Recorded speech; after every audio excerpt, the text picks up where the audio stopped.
Hai algo máis dunha semana desaparecía unha escultura do século XVII deste edificio da Pobra.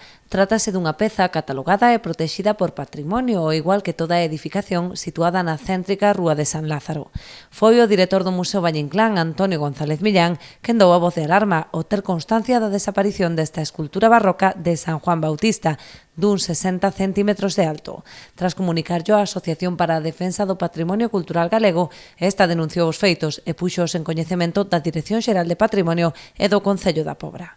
Dende a entidade fan un chamamento á colaboración veciñal para tratar de recuperar a peza.